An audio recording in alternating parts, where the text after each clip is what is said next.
Okay, so uh, Pope Francis, right? Right. He's just in the hospital again. Mm-hmm. Infection this time. I mean, he's 88 years old. It's getting up there. Yeah. He had, remember he had that pneumonia a while back? Yeah. Had to have part of his lung removed. And he's still got all those, trouble walking and all that. Those mobility issues are definitely a concern.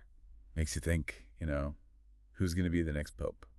Yeah, it's not just a theoretical question anymore, is it? So that's our deep dive today. Yeah. We're figuring out who might be the next pope. We've got this article called Next Pope, Contenders to Succeed Pope Francis.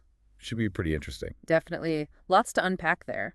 So, okay, let's start with, the process. What actually happens when a pope, isn't pope anymore? Well, then it's time for a conclave. Conclave. Yeah, it's the super secret meeting of all the cardinals. Cardinals, those are like the top leaders in the church, right? Exactly. And they all get together in the Sistine Chapel.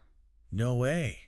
Sistine Chapel? Yep, that's where they vote for the new pope. Wow, that's pretty intense. Oh, yeah. They actually stay locked in there until they decide. Need a 2/3 majority, by the way. Seriously. They can't leave. Wow. So have there ever been any, crazy, unexpected outcomes from these conclaves? Oh, all the time. In 1958, they elected John XC3rd. He was 77. 77. That's pretty old. Yeah, everyone thought he'd just be a placeholder, just keep things running for a bit. Right. But he ended up calling the Second Vatican Council. Huge reforms in the church. So, nobody saw that coming. Nope. Proves you can't always predict these things. Wild. Okay, so for this next conclave, there's this Italian cardinal. Right, Cardinal Giovanni Battista Re. Pope Francis extended his term as Dean of the College of Cardinals, which means he's basically the head honcho for getting everything ready. Setting the agenda and all that. Yeah, exactly. And yes, he's Italian. Some folks think that might give an advantage to the Italian candidates. Huh. But it could be, like anybody, right? Doesn't have to be a cardinal. Technically, yeah, any baptized Catholic man could be pope. But they've picked a cardinal every time since 1378, so chances are... It's going to be one of them. Right. Okay, so let's look at these cardinals, the possible contenders. The article names a few: Pietro Parolin, Peter Turkson, Louis Tegel. It's a pretty diverse group from Ghana, the Philippines, even the U.S. And that's just the tip of the iceberg. This book, The Next Pope, came out a few years back by Edward Penton. Okay. He listed 19 frontrunners. 19. So how do you even begin to figure out who's most likely to become pope? Well, geography's a factor, right? Will they go for another one from the Americas? Or maybe Africa this time. Right. Then you've got theological leanings. Do they want someone to keep going with Pope Francis's progressive ideas, or are they looking for someone more traditional? That's a good point. I mean, Pope Francis has really made his mark on the church.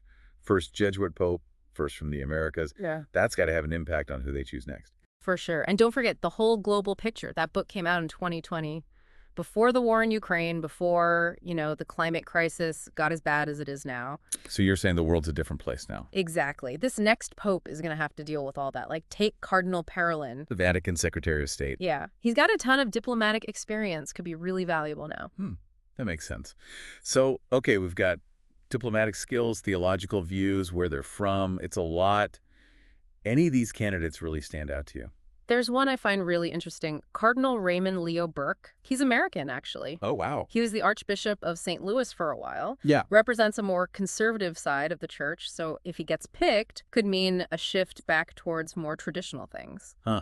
Interesting. It's starting to feel like this decision has consequences way beyond just the Vatican. Oh, absolutely. Remember, the Catholic Church is huge. Over 1.3 billion members all over the world. The Pope's decisions affect everything, from social issues to politics, even economics. It's a big deal. Right. Okay, so big picture. Pope Francis might be stepping down soon, which means it's conclave time, secret meeting, cardinals only, and we've got a whole bunch of possible contenders. All with their own unique backgrounds and ideas. Definitely makes you think. Yeah, it's a pivotal moment for the church. It really is. Yeah. So here's a question for you listening. If you were a cardinal, what would be the most important thing to you when choosing the next pope? What would you be looking for, knowing everything that's going on in the world today? Because that decision, it's going to shape the future of the Catholic Church. And it's going to be fascinating to watch it all unfold.